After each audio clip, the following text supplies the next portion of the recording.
У нас нет точных сведений, что произошло. We can't say for sure what happened. We think we should at least wait for the UN inspectors to give their report. We don't have any evidence showing that it was the regular army of the Syrian government that used those chemicals. We don't even know at this point if those were chemical weapons or just some hazardous chemicals. Besides, as I said elsewhere, we think it would be totally absurd for the regular government forces to use banned chemical weapons in a situation where they've encircled the so-called rebels in certain areas and basically are about to finish them off. They're fully aware of the fact that such a step would mean sanctions, including even the use of military force. This is just absurd. It doesn't make any sense. That's the first point. Second, we think that if someone has evidence proving that chemical weapons have been used and that it was the regular army that used them, they should present this evidence to the UN Security Council, to the inspectors and to the Security Council. And this evidence has to be compelling. It should not just be hearsay, just some conversations intercepted by the intelligence service. Even in the US, some experts think the evidence presented by the administration is not compelling. It is possible that the opposition staged a provocation in order to give their patrons an excuse for a military intervention. The videos you're referring to of children who had allegedly been killed in this chemical attack are just horrific. However, the question is, who did it? What exactly was done? And whose fault was it?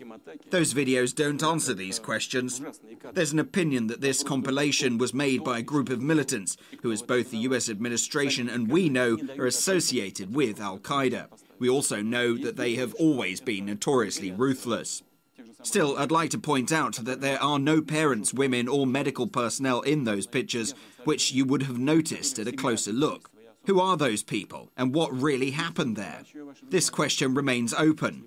Certainly, those pictures are just hideous, but they don't prove anyone guilty. This incident obviously has to be investigated. We would like to know who was responsible for these atrocities. What would Russia's position be if you became convinced that it was by the government of Syria? Would you agree to military action? I don't rule this out, but let me draw your attention to one absolutely essential thing. Under international law, the only body that can authorize using weapons against a sovereign state is the UN Security Council. Any other reasons and methods to justify the use of force against an independent and sovereign state are unacceptable, and they can be seen as nothing but aggression.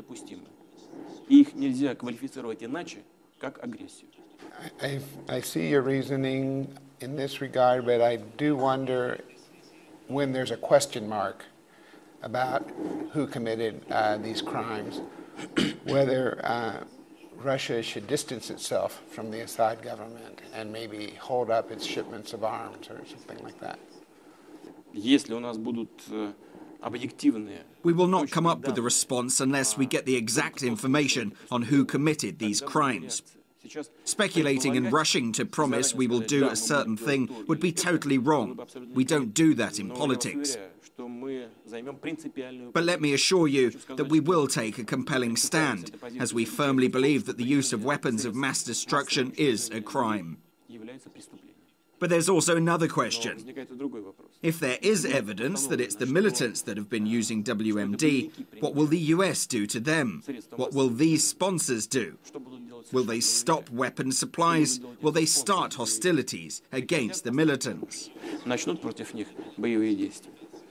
Well, I think John Kerry said that anyone who stands by when these crimes are done will have to answer to history. And I am sure you and Russia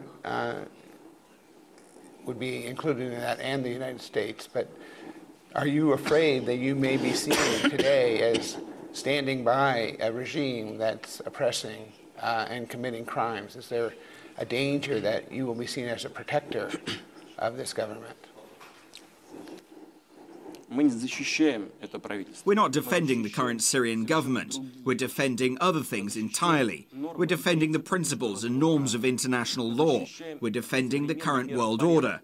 We're defending the rule that even a possibility of using force must be discussed within the framework of existing world order and international law. This is what we're defending. This is the absolute value. When decisions concerning the use of force are made outside the UN and the Security Council, it raises a concern that such illegal actions could be taken against any country under any pretext. You've just said that Mr. Kerry believes that it was Assad's forces that used chemical weapons, but the Secretary of State in Mr. Bush's administration was trying to convince the international community that Iraq had chemical weapons in a similar fashion. He even showed us a test tube with white powder in it. The argument turned out to be invalid, but a military operation was conducted based on it, a military operation many in the US now call a mistake.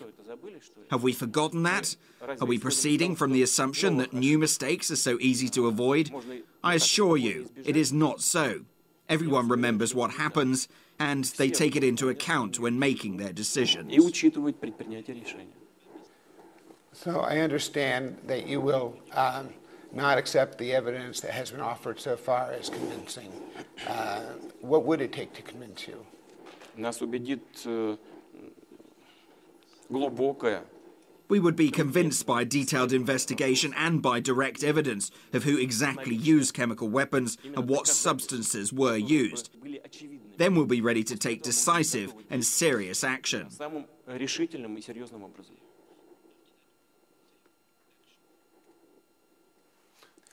Mr. Putin, is Russia still fulfilling weapon contracts signed with Syria? Yes, of course. We're doing this because we believe we're working with the legitimate government and we are violating neither international law nor our obligations. The UN has not imposed any restrictions on the export of weapons to Syria. We feel so bad that Syrian militants have been receiving weapons without any restrictions from the very first day of this conflict, despite the fact that it is against international law to supply weapons to the country in the state of military conflict. I would like to clarify the situation with the state-of-the-art S-300 missile systems. Go ahead. There's been so much speculation around this. Has Russia actually delivered the S-300 to Syria or not? The S-300 are not the newest systems, though they might be a little better than Patriot missiles. But we do have S-400 and S-500 coming up soon. These are certainly very efficient weapons. We have a contract to supply S-300 missiles, and we've already supplied some parts, but not all of it, because we decided to suspend supplies for a while.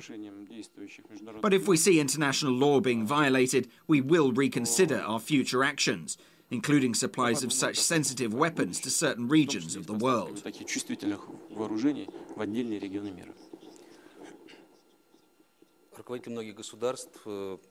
Many national leaders made it very clear that their countries would in absolutely no way become engaged in this crisis.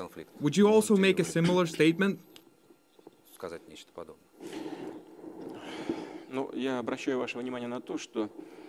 I'd like you to note that presently there are no Russian armed forces units stationed anywhere outside of our country. The only exceptions are the 2 military bases on the territory of the former Soviet Union and our peacekeepers in operations within the UN mandates. This is something really good, something we're happy about. We're certainly not planning to, and we will not get engaged in any sorts of conflicts.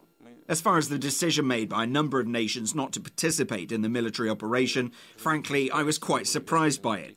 I had believed that the Western society has been long acting under the principle of certain uniformity, similar to decisions that had been taken at rallies of the Soviet Communist Party. But it proved not to be the case. Indeed, there are individuals who treasure their sovereignty, who analyse the situation, and who have the guts to take decisions in the interests of their own countries and to defend their stance. This is a good thing, which says that the world is truly growing stronger in its multipolarity. Mr. Putin, what place do you think the Syrian conflict will have on the G20 summit agenda? The summit is in St. Petersburg and is just around the corner.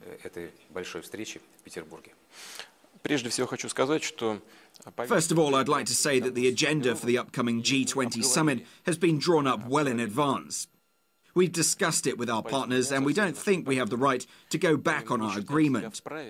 The G20 summit will mainly focus on the world economy and economic problems, such as slow economic growth, unemployment, corruption, tax crimes and management. But considering the grave situation in Syria and that we can't agree on what is to be done to resolve this extremely important issue, we could probably take advantage of the fact that the leaders of the 20 leading economies in the world will be meeting in St. Petersburg and spend some time discussing this topic. We will not impose it, though. We can just propose to deviate from the agreed agenda and discuss the Syrian conflict. I want to stress this again. We are hosting the summit, and that means following certain rules. The agenda has been agreed on beforehand, and we don't believe we have the right to single-handedly modify it. However, I will certainly propose to my colleagues to discuss the situation in Syria. I hope my counterparts will agree.